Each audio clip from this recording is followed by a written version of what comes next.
سے نہایت ہی ادب و احترام کے ساتھ گزارش کر رہا ہوں کہ نشست پہ تشریف رکھیں۔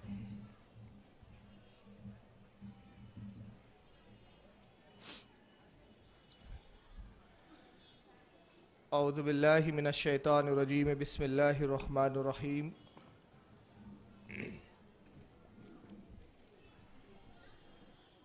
الحمدللہ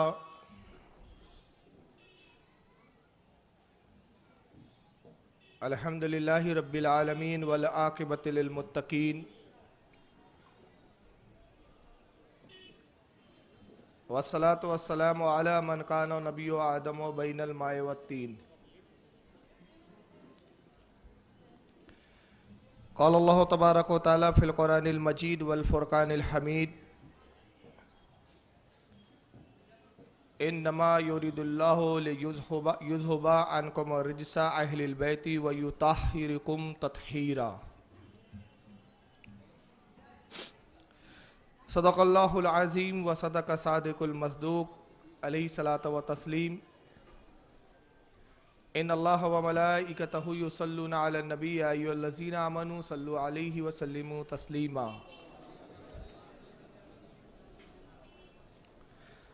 اللہم صلی علی سیدنا مولانا محمد جد الحسن والحسین وعلی آلہ واصحابہ واہل بیتہ وذریاتہ وبارک وسلم۔ صلاۃ والسلام علیک یا رسول اللہ صلی اللہ تعالی علیہ وسلم۔ گزشتہ 3 روز سے آپ تمام حضرات جو یہاں موجود ہیں اور روبرو آپ مجھے سن رہے ہیں، اور وہ لوگ جو چینل کے ذریعے دین اسلام اپنے ٹی وی سیٹوں پر بھی سن رہے ہیں، آپ 3 روز سے ملاحظہ فرما رہے ہیں کہ ہم مناقب علی بیان کر رہے ہیں۔ تحدیث نعمت پر عرض کر رہا ہوں کہ اگر صرف 10 روز تک مناقب علی پر ہی گفتگو کرے چلے تو انشاءاللہ بزرگان دین کے قدموں کے دھول کے صدقے میں 10 دن تک علی پر بول سکتا ہوں۔ لیکن آج کچھ احباب کہہ رہے تھے کل بھی کہ اگر آپ حضرت علی پر ہی بولتے رہیں گے تو پھر کربلا کب سنائیں گے؟ مناقب فاطمہ بھی سننا ہے، مناقب امام حسن حسین بھی سننا ہے۔ تو بہرحال میں اب آج آپ سے پوچھ رہا ہوں کہ آج بھی ذکر علی کیا جائے کہ آگے بڑھا جائے؟ کیا ارادہ ہے آپ لوگوں کا؟ جی ہاں، ذکر علی چلے آج بھی؟ چلیے ٹھیک ہے، درود شریف پڑھے آپ۔ اللہم صلی علی سیدنا مولانا محمد عدد معافی علم اللہ صلاۃ دائمۃ بدوام ملک اللہ صلی اللہ تعالی علیہ وسلم۔ کل ہماری گفتگو چل رہی تھی مولا کائنات کی کچھ شجاعت کو لے کر۔ حضرت علی کی ذات ایسی ہماگیر ذات ہے اور ایسی خوبیاں اللہ رب العزت نے مولا کائنات میں جمع فرما دی کہ ہر خوبی کے جامع ہیں حضرت امام علی مقام۔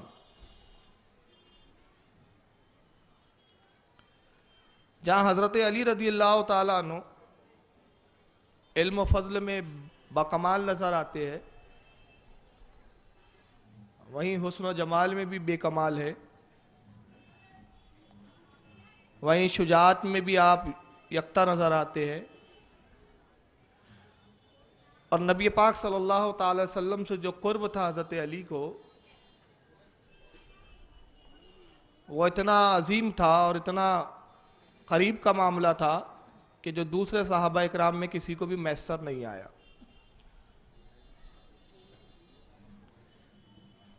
حضرت علی رضی اللہ تعالیٰ عنہ داماد رسول بھی ہے،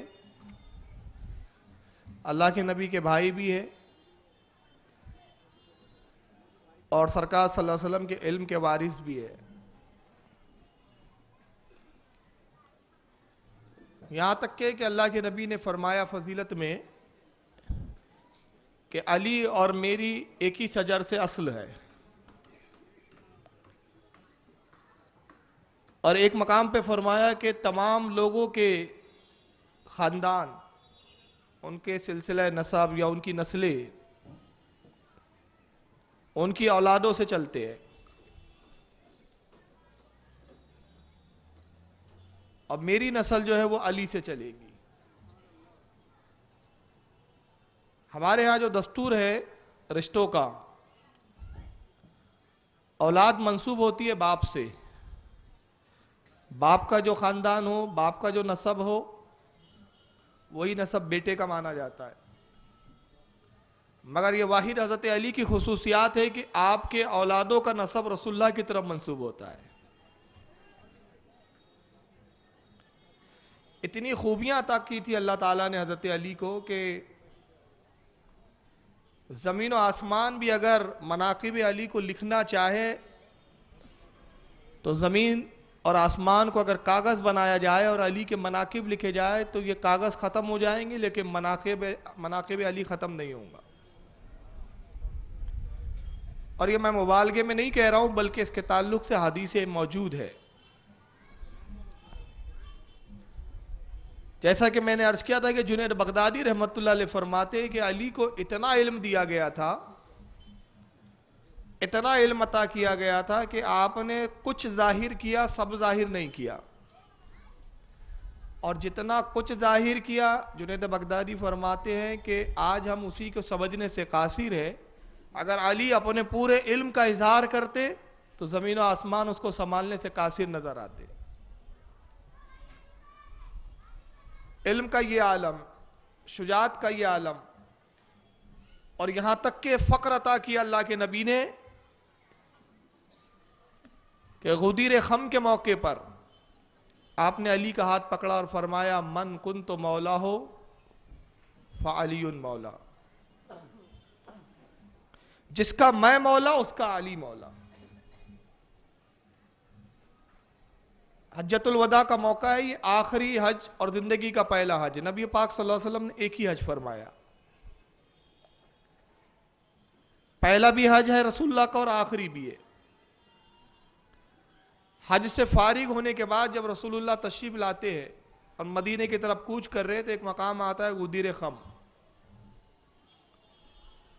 اور اس مقام پر صحابہ کرام کی ایک کثیر جماعت ہے. اور اس حدیث کی ایک خاص بات میں بتاؤں،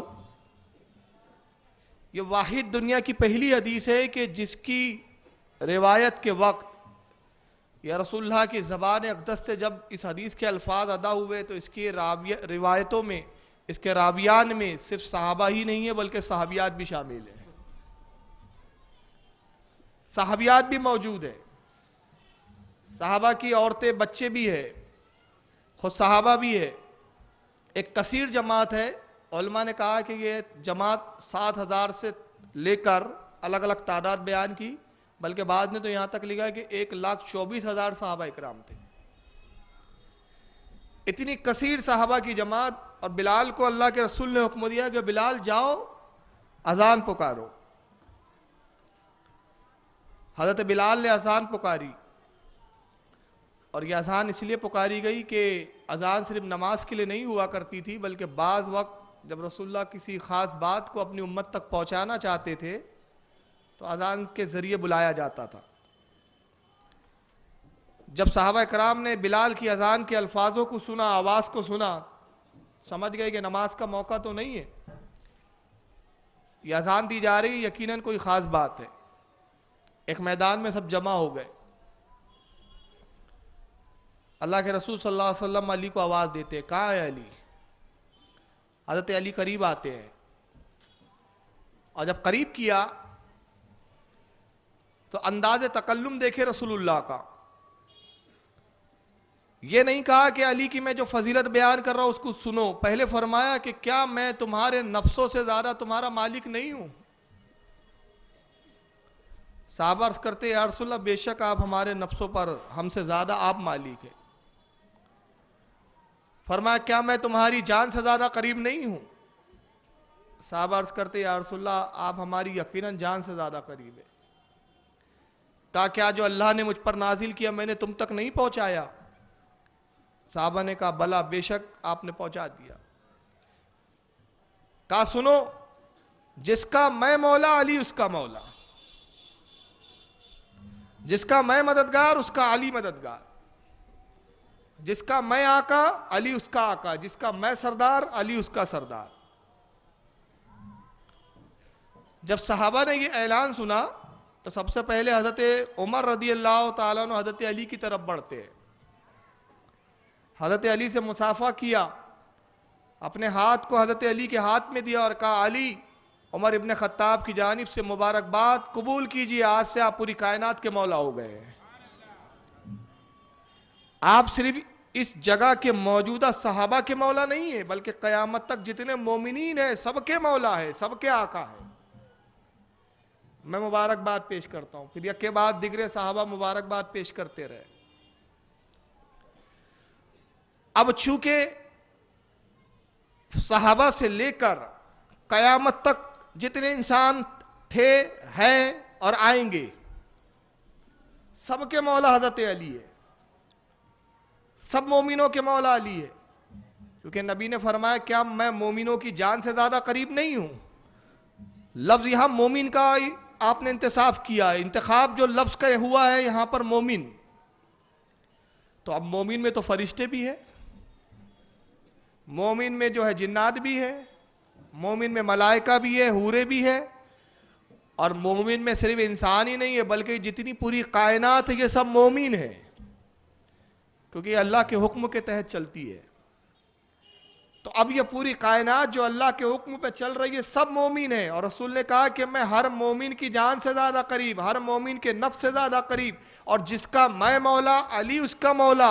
گویا آپ دوسرے لفظوں میں کہا کہ جس کا میں مولا تو میں پوری کائنات کا مولا اور علی بھی پوری کائنات کے مولا۔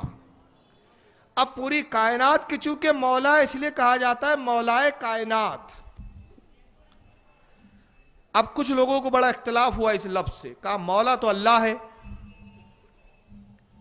قرآن میں تو اللہ نے کہا میں ہی تمہارا مولا ہوں، انت مولانا فانصرنا علی القوم الکافرین، اللہ کہتا میں ہی تمہارا مولا ہوں۔ اے بندو تم یوں کہو انت مولانا، اے اللہ تو ہی ہمارا مولا ہے، فانصرنا علی القوم الکافرین، تو پس ہم کو کافروں پر فتح دے۔ تو مولا تو علی اللہ ہے، تو علی کو مولا کائنات کیوں کہا جا سکتا ہے؟ تو اب نتیجہ کیا ہوا؟ جو زیادہ پڑھے لکھے تھے انہوں نے کوشش کی، کہا کہ اس حدیث کی روایت میں ضعف ثابت کیا جائے، تو کہا گیا کہ روایت صحیح نہیں ہے۔ اور کچھ جو زیادہ اتنے علم تک رسائی نہیں رکھتے تھے تو انہوں نے کہا کہ اس کا مطلب وہ نہیں ہے مولا سے جو اہل سنت والجماعت لیتے ہیں۔ پوچھا گیا کہ پھر کیا مطلب ہے؟ کہا مولا کہہ سکتے لیکن مولا کائنات مت کہیے، مسلمانوں کے مولا ہے، اور مولا سے یہاں مراد یہ ہے کہ دین کا مسئلہ جس طرح رسول اللہ بتاتے تھے اس طرح علی بتائیں گے، تو دین سمجھنا ہو جیسے مجھ سے سمجھتے تھے ویسے علی سے سمجھنا۔ مولا سے یہاں مراد مددگار نہیں ہے۔ اب پورا اہل سنت والجماعت کا جو مذہب ہے، ہمارے مذہب میں یہ خصوصیت کے ساتھ ہے کہ ہم اللہ کی عطا سے بہت سارے شخصیات کو حاجت روا سمجھتے ہیں، اور ان تمام حاجت رواؤں میں سب سے بڑھ کر حاجت روا علی کی ذات اور علی کے آقا رسول اللہ صلی اللہ علیہ وسلم۔ تو اب ان کو یہاں شرک کی بو محسوس ہوئی، تو انہوں نے کہا کہ نہیں، یہ عقیدہ رکھنا کہ علی مددگار ہے یہ شرک ہے۔ چنانچہ ابھی پروجیکٹر پروگرام تو نہیں ہے، ورنہ میں وہ کلپ دکھاتا سناتا۔ مولوی توصیف الرحمان ہے، معراج ربانی ہے، طالب الرحمان ہے، جتنے غیر مقلد نبی موجودہ ہے، سب کا کہنا ہے کہ مولا تو اللہ ہے، علی کو اگر کسی نے مولا کہہ دیا تو اس نے شرک کر لیا، اس لیے کہ مولا ہونا اللہ کی شان ہے، مولا وہ نہیں ہوتا جو خود تکلیف میں آ جائے۔ اور دلیل یہ دی، کہا کہ اگر وہ مولا ہوتے، سب کے مددگار ہوتے، تو امام حسین جب قتل ہو رہے تھے تو وہ خود ان کو کیوں نہیں بچایا؟ خود شہید ہوئے تو اپنے آپ کو نہ بچا سکے؟ عالم یہ تو ہے کہ غزوہ خیبر کے موقع پر جب رسول اللہ نے بلایا تو ان کی آنکھیں دکھ رہی تھی، آنکھیں آئی ہوئی تھی، آنسوں پہ چشم میں مبتلا تھے، تو جو اپنی مصیبت دور نہیں کر سکتا وہ تمہارا مددگار کیسے ہو سکتا ہے؟ یہ دلیل ہے۔ تو اس کے ضمن میں بات ایک بتاتا ہوں کہ اختیار ہونا اور ہے، اختیار کا استعمال کرنا اور ہے. زمین آسمان کا فرق ہوتا ہے. ایک بچہ نافرمانی کر رہا ہے، کیا اس کے باپ کو اختیار نہیں کہ اٹھے اور اپنے بیٹے کو ایک زوردار تماچا لگا دے؟ اختیار ہے، مگر ہر بار باپ اپنے اختیار کا استعمال نہیں کرتا. بعض اوقات بچے کو دیکھتا ہے، گھور کے دیکھتا ہے، صرف سمجھتا ہے کہ گھور کے دیکھنے سے اس کا کام ہو جائے گا. بعض اوقات زبان سے ڈانٹ دیتا ہے، اس کو تنبیہ کرتا ہے. تو کوئی یہ کہے گا کہ باپ مجبور ہے، اس اپنے بیٹے کو مار نہیں سکتا. کہا جائے گا مار تو سکتا ہے لیکن اختیار کا استعمال نہیں کر رہا ہے. اختیار کا ہونا اور ہے، استعمال کرنا اور ہے. تو بخدا علی صاحب اختیار تھے، بخدا علی اپنی بھی مدد کر سکتے تھے، لیکن اس لیے نہیں کیا کہ وہ رب کی رضا پر راضی رہا کرتے تھے. اور اگر اس پہ یقین نہ ہو تو آئیے ایک حدیث پیش کرتا ہوں میں. حضرت علی فاقے سے ہے، مسلسل کئی روز سے فاقہ چل رہا ہے، اور واقعہ مکے کا ہے. جب کئی دن فاقے کو ہو گئے، کسی طرح سے ابو جہل کو پتا چل گیا. کفار و مشرکین کیا کرتے تھے؟ ٹوہ میں رہتے تھے مسلمانوں کی، کیا چل رہا ہے، کیا معاملات ہیں ان کے کاروبار کے کیا حالات ہیں، گھریلو کیا حالات ہیں، ٹوہ میں رہتے تھے ہمیشہ. ابو جہل کو پتا چلا کہ علی تو فاقے سے ہے. عتبہ شیبہ کے پاس آتا ہے، کہتا ہے عتبہ مجھے معلوم ہوا ہے کہ علی کے گھر میں غربت کا یہ حال ہے، کئی روز سے علی کے گھر میں چولہا نہیں جلا ہے. اگر موقع ملے تو اس بات پہ ہم علی کو پریشان کریں گے، تانا زنی کریں گے. عتبہ نے کہا یار اچھا موقع آیا. اتفاق کی بات یہ سب بیٹھے ہوئے تھے. ایک دن حضرت علی کا گزر ہوا. اب یہ سوچ رہے تھے کہ کس طرح سے علی کو پریشان کرے، کس طرح سے تانا زنی کرے، کس طرح سے ان پہ ٹونٹنگ کی جائے. ایک عجیب واقعہ ہوا کہ ایک مسلمان سائل مانگنے والا آتا ہے اور علی کے قریب آ کے سلام کرتا ہے. السلام علیکم اے داماد، اے علی ابن ابی طالب. اس وقت نکاح نہیں ہوا تھا. اے علی ابن ابی طالب، تجھ پر اللہ کا سلام ہو. کہا سائل کہو کیا بات ہے. کہا میں 2 روز سے بھوکا ہوں، کچھ کھانے کے لیے عطا کرو، کچھ دو مجھے. حضرت علی نے فرمایا کہ اللہ تعالیٰ صبر کرنے والے کو پسند کرتا ہے، تو صبر کر، صبر کر. تبھی ابو جہل کہتا ہے دیکھو وہ سائل مانگ رہا ہے اور علی نے اس کو واپس کر دیا ہے. اب میں ایک جملہ کہوں گا، تم سب کہہ لگانا، ہنسنا، میرا ساتھ دینا. کہا ٹھیک ہے. بس تبھی ابو جہل ایک جملہ کہتا ہے علی لوٹا دیا اس سائل کو. ارے تو کیا اس کو کھلائیں گا؟ جو تو خود بھوکا ہے تو اس کو کیا کھلا سکتا ہے؟ محمد کے دین نے تجھے کیا دیا سوائے مفلسی اور فاقے کے؟ معاذ اللہ. اے علی اگر تو ہمارے معبودوں کی عبادت کرتا، لات و عزا کی تعظیم کرتا، آج تو ہماری طرح مالا مال ہوتا، مال سے بھی مالا مال ہوتا اور شکم سیر ہوتا. مگر تجھے محمد کے دین نے دیا کیا ہے سوائے مفلسی کے، سوائے غربت کے، سوائے فاقوں کے؟ جب یہ طنز کیا ابو جہل نے، سارے ہنسنے لگے. عتبہ بھی ہنس رہا ہے، شیبہ بھی ہنس رہا ہے، کہہ لگا رہے، مذاق اڑا رہے. مولا کائنات کو جلال آتا ہے اور اس جلال کے عالم میں اس ساحل کو آواز دیتے جو جا چکا تھا، دور تک جا چکا تھا. آواز دیا ہے ساحل قریب آ. ساحل قریب آتا ہے. فرمایا اپنے ہاتھ کو کھول. اس نے ہاتھ کو کھولا اور اس کے ہاتھ پر حضرت مولا کائنات نے تھوک دیا، اپنا لعاب ڈال دیا. ابو جہل نے اس منظر کو دیکھا تو پھر دوسرا طنز کرتا ہے اے علی ہم پر بس نہیں چلتا تو اس بیچارے مانگنے والے پر اپنا روب ڈالتے ہو، تھوکتے کیوں ہو؟ اگر ہمت ہو تو ہمارا جواب دو. کیا ہم نے غلط کہا کہ محمد کے دین نے تجھے سوائے مفلسی کے اور غربت کے کچھ نہیں دیا؟ حضرت علی نے ان کے اس بات کو کوئی توجہ نہیں دی. ساحل سے کہتے مٹھی کو بند کر. ساحل نے مٹھی بند کی، کہا کھول. اور جب ساحل مٹھی کھولتا ہے تو منظر کیا ہے کہ اب وہ تھوک نہیں ہے بلکہ سونے کا سکہ ہتھیلی پہ رکھا ہوا ہے.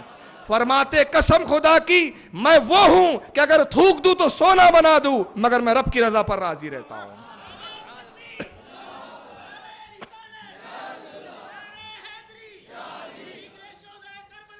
تو یہ وہ ہے کہ جو تھوک دے تو سونا بن جائے. جن کے تھوکوں میں سونا ہو تو جن چیزوں کو چھو دے تو کیا وہ چیزیں سونا نہیں بنا سکتے تھے؟ جن مصیبت زداؤں کو چھو دے تو کیا ان کی مصیبتوں کو دور نہیں کر سکتے تھے؟ یہ کر سکتے تھے، مگر یہ رب کے حکم کے پابند تھے. جب حکم ہوتا تھا تو یہ مدد بھی کیا کرتے تھے، حکم نہ ہو تو اپنی مددوں کو روک بھی لیا کرتے تھے. تو کربلا میں حسین کو اس لیے نہیں بچایا کہ وہ بچا نہیں سکتے تھے. حسین بچنے کب گئے تھے؟ وہ تو اپنی جان کی قربانی کا نذرانہ پیش کرنے گئے تھے. تو اختیار تھا. اور آئیے میں حدیث کی روشنی میں علی کا ایک اختیار بتاؤں. اس میں نبی کا بھی اختیار، علی کا بھی اختیار. حالانکہ کل میں نے اس حدیث کی بڑی تخارج 12 تخارج بیان کی تھی. من کنت مولا، جس کا میں مولا، فعلی مولا، علی اس کا مولا ہے. مولا کائنات کیسے ہے علی؟ خیبر سے جب لوٹے حضرت علی رضی اللہ تعالیٰ عنہ، لوٹنے کے بعد رسول اللہ کے ذان مبارک پر آرام فرما رہے ہیں. سرکار ان کے زانوں پر، معاف کیجیے گا میں الٹا بول گیا، علی کے زانوں پر رسول اللہ آرام فرما رہے ہیں. اب بظاہر تو آنکھیں بند ہے رسول اللہ کی، مگر بخاری شریف کی ہمیں حدیث بتاتی ہے، اللہ کے رسول خود فرماتے کہ نبی سوتا نہیں ہے، اس کا دل بیدار رہتا ہے. وہ کائنات کی نفس کو جانتا ہے. بظاہر آنکھیں بند ہے. حضرت علی رسول اللہ کے سر اقدس کو اپنے زانوں میں لیے ہوئے بیٹھے ہوئے. عصر کا وقت ہو گیا. یہ حدیثیں آپ نے سنی ہوں گی، لیکن میں جو اس سے ایک نتیجہ دے رہا ہوں، اور اس حدیث کی روشنی میں آپ دیکھیں گے کہ علی مولائے کائنات کیسے ہے اور کیوں کر ہے. کیوں ہے حضرت علی مولائے کائنات؟ کیوں کہتے ہیں علی کو مولائے کائنات؟ حضرت علی سوئے ہوئے ہیں، رسول اللہ آرام فرما رہے ہیں علی کے زانوں پر. عصر کا وقت ہوا، سورج غروب ہو گیا، نماز عصر قضا ہو گئی، وقت عصر کا ختم ہو گیا. زندگی میں پہلی مرتبہ علی کی کوئی نماز قضا ہوئی تھی. زندگی میں پہلی مرتبہ. کبھی آپ کی نماز قضا نہیں ہوئی تھی، مگر یہ پہلا موقع تھا. یہاں ایک سوال پیدا ہوتا ہے، اس حدیث پہ کبھی آپ نے غور کیا؟ عصر کا وقت ہوا اور پھر قضا ہو گیا. جب عصر کا وقت تھا تب بھی نبی آرام کر رہے تھے، وقت گزرا تب بھی نبی آرام کر رہے تھے. تو مطلب تو یہ ہوا کہ نبی نے بھی نماز عصر نہیں پڑھی تھی. ارے بھائی، اگر نبی نے پڑھی ہوتی تو نبی اٹھ جاتے تو علی بھی نماز پڑھ لیتے. تو نبی نے کیوں نہیں پڑھی؟ نبی نے نماز کو قضا کیوں کیا؟ آج نبی علی کا امتحان لے رہے تھے، اور امتحان یہ تھا، اپنا اختیار بھی بتانا تھا، اپنی طاقت بھی بتانی تھی، اور آنے والے شبہات کی منہ پر لگام بھی باندھنی تھی. تو نبی قصدن عمدن آرام فرما رہے ہیں. یہ بھی تو ہو سکتا تھا کہ جبریل آتے رسول اللہ کو بیدار کرتے. اگر ہم یہ تسلیم کریں یا یہ مان لے کہ رسول اللہ واقعی سو گئے تھے، بہت گہری نیند میں تھے، تو جبریل آتے، یا رسول اللہ اٹھیے، عصر کا وقت ہو گیا ہے. مگر جبریل بھی نہیں آیا، کیونکہ اللہ جانتا تھا میرے محبوب کو کون سا اختیار بتانا ہے، آنے والی امتوں کے لیے کیا ایک دلیل قائم کرنی ہے. تو نبی آرام کر رہے ہیں، عصر کا وقت قضا ہوا. حضرت علی کی آنکھوں میں آنسو آ گئے، اور رسول اللہ علی کا امتحان لے رہے ہیں. دیکھے علی مجھ سے محبت کا دعویٰ تو کرتا ہے، دعوی محبت تو ہے علی کو، مگر آج دیکھنا ہے کہ علی مجھے چھوڑتا ہے کہ نماز کو چھوڑتا ہے. اب نماز ہے افضل العبادات، عبادت میں سب سے افضل ہے نماز، مگر رسول نے یہاں بتایا کہ عبادت نماز ضرور افضل ہے، مگر نماز سے بھی زیادہ افضل رسول اللہ کی بندگی ہے، رسول اللہ کی محبت ہے. اگر محبت رسول ہے تو نماز نماز ہے، ورنہ سوائے یوگا اور پریکٹس کے کچھ نہیں ہے. اب ایک اور بات یہاں میں عرض کرتا چلوں، علی عبادت کو عبادت کی طرح ادا کرتے تھے. علی عبادت، یہ ایک سوال آیا میں عرض کر دوں.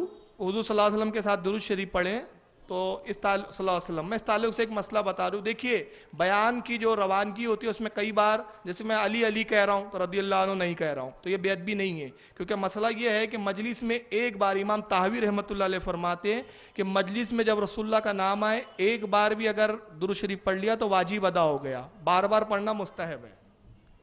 تو بہرحال وہ بے ادبی پہ اس کو محمول نہ کیا جائے. یہ بیان کی ایک روانگی ہوتی ہے، خطابت کا ایک انداز ہوتا ہے کہ جس میں ہر جگہ اب آپ پورا نام لیں حضرت علی رضی اللہ عنہ تو وہ بیان کی چاشنی میں پھر کمی آتی ہے. وہ خطابت میں پھر ایک رکاوٹ سی پیدا ہوتی ہے. تو وہ بہرحال جن صاحب نے بھیجا میں شکر گزار ہوں ان کا, لیکن وہ مسئلہ جان لے کہ مجلس میں جب پہلی بار نام آئے تو واجب ہے, دوسری بار مستحب ہے, اور یہ بے ادبی پہ نہیں ہے. تو بہرحال آپ لوگ اپنے دل میں کہہ لیں, میں بھی انشاءاللہ کوشش کروں گا کہ سرکار کا نام آئے تو صلی اللہ علیہ وسلم کہیں. تو میں عرض کر رہا تھا, اب یہاں ایک خاص بات دیکھیں, حضرت علی عبادت کو عبادت کی طرح ادا کرتے تھے. یہ عبادت ہی عادت نہیں تھی علی کی. معلوم ہوا عادت اور ہوتی ہے, عبادت اور ہوتی ہے. آپ اس کو سمجھ نہیں پائے, میں اس کو سمجھا دیتا ہوں. عادت یہ ہوتی ہے کہ جیسی وقت ہوتا ہے آدمی اٹھتا ہے اور نماز کی طرف بھاگتا ہے, جیسا کہ ایک جماعت کا شیوا ہے, ایسے بھاگتی, کیونکہ یہ عادت ہے, عبادت نہیں ہے. اور عادت کیا ہوتی ہے؟ عبادت کم ہوتی ہے, دکھاوا زیادہ ہوتا ہے. مقصد ہوتا ہے 10 لوگوں کو دکھائے کتنا پکا نمازی ہے. کچھ لوگوں کا یہ شیوا ہے, دیکھا ہوں گا آپ نے. تو یہ ہے عادت. اور علی عبادت کرتے تھے, عادت نہیں تھی. اگر نماز کی عادت ہوتی تو علی رسول کو چھوڑ دیتے, مگر علی نے رسول کو چھوڑا نہیں. بتایا خدمت رسول افضل العبادات ہے, نماز عادت نہیں ہے, وہ بھی عبادت, مگر اس سے افضل عبادت نبی کی تعظیم ہے. تو یہ بھی عبادت ہے, وہ عبادت عادت تھی, عادت نہیں ہے. اب آنسو نکلے مولا کائنات کے, رخسار رسول پر گرے. ایک تکلیف تو تھی نا, اور تکلیف کیا تھی کہ عصر کی نماز زندگی میں پہلی مرتبہ قضا ہو رہی ہے. آج تک ایسا نہیں ہوا کہ کوئی نماز قضا ہوئی ہو. اور رخسار پہ جیسی مولا کائنات کے آنسو آتے رسول اللہ کے, آپ نے آنکھیں کھولی. یہاں لوگ کہتے رسول بیدار ہوئے, میں کہا سوئی کب تھے؟ علی سوئے, رسول سوئے نہیں تھے, بلکہ علی کا دل ٹٹول رہے تھے کہ علی مجھے چھوڑتا ہے کہ نماز کو چھوڑتا ہے. تو علی نے بتایا یا رسول اللہ مجھے آپ کی محبت اتنی غالب ہے, نماز چھوڑی جا سکتی ہے مگر آپ کی بندگی نہیں چھوڑی جا سکتی, آپ کی خدمت نہیں چھوڑی جا سکتی, اسی لیے کہ اگر آپ کو چھوڑ کر عبادت لیا تو کس کام کی؟ عبادت اور نماز تو آپ کے صدقے میں ملی ہے. آپ کے رخ زیبا کو دیکھنا بھی کعبے کو دیکھنے کی طرح ہے. آپ تو کعبے کا کعبہ ہے. اللہ کے رسول صلی اللہ علیہ وسلم نے ارشاد فرمایا علی کیا ہوا, کیوں رو رہے ہو؟ معلوم تو تھا عصر کا وقت قضا ہو گیا ہے, مگر پھر بھی پوچھ رہے ہیں. تو پوچھنا اس بات کی دلیل نہیں ہوتی کہ معلوم نہیں ہوتا, لا علم ہوتا ہے کوئی شخص. تو اللہ کے رسول سے عرض کرتے یا رسول اللہ میری نماز عصر قضا ہو گئی. امام قاضی عیاض نے کتاب الشفا میں اس حدیث کو لکھا, امام طحاوی نے مشکل الآثار میں لکھا, متعدد علماء نے لکھا. اس میں الفاظ کیا آئے ہیں حدیث کے؟ اللہ کے نبی نے اپنے ہاتھوں کو بلند کیا پہلے, اور دعا میں جملہ کیا فرماتے رسول اللہ؟ یہ جملہ بتا رہا ہے کہ عبادت کہتے کس کو ہے. نبی پاک نے اپنے ہاتھ کو اٹھایا, کہا رب کائنات یہ علی تیری اور تیرے رسول کی فرما برداری میں تھا. کیا جملے ہیں؟ اے رب کائنات یہ علی تیری اور تیرے رسول کی فرما برداری میں تھا. ارے رسول کی فرما برداری تو ہمیں بھی دکھ رہی ہے, اللہ کی فرما برداری کیسے؟ گویا نبی نے مجاز دیا, میری فرما برداری خدا کی فرما برداری ہے, میری تعظیم کرنا اللہ کی تعظیم کرنا ہے. مجھے میری تعظیم سے انکار کر کے توحید لوں گے تو وہ توحید بھی کسی کام کی نہیں ہے. اے پروردگار علی میری اور تیرے تعظیم میں, تیری خدمت اس میں تھا, فرما برداری میں تھا. رب کائنات علی کے لیے سورج کو پلٹا دے. تو دعا کرنے سے نہیں پلٹا, کسی روایت میں نہیں ہے کہ آپ نے دعا کی بس سورج آ گیا, بلکہ اب حدیث کے آگے الفاظ کیا ہے؟ آپ نے اپنے سیدھے ہاتھ کی شہادت کی انگلی کو لیا, اور جس سمت سورج ڈوب چکا تھا, جملہ سنیں, جس سمت سورج ڈوب چکا تھا, سورج دکھ نہیں رہا تھا, نظر نہیں آ رہا تھا, مگر رسول نے اس طرف انگلی کی, اور جب اشارہ کیا تو جیسے جیسے انگلی اٹھتی ہے سورج برآمد ہونا شروع ہوتا ہے. تو سورج تو ڈوب چکا تھا, اشارہ نبی کس کو کر رہے تھے؟ یہ بظاہر ہماری آنکھوں کے لیے سورج ڈوبا ہوا تھا, مگر نبی سے کوئی چیز پوشیدہ نہیں تھی. اور اب اس میں خاص بات دیکھیں آپ, رسول نے انگلی سے اشارہ کیا. آج ریموٹ کا زمانہ ہے نا, ریموٹ ہے کہ نہیں؟ ٹی وی دیکھ رہے ہیں آپ, وہ اتنی دور ٹی وی بیٹھا ہے, ریموٹ دبایا ٹی وی چالو ہو گیا, ریموٹ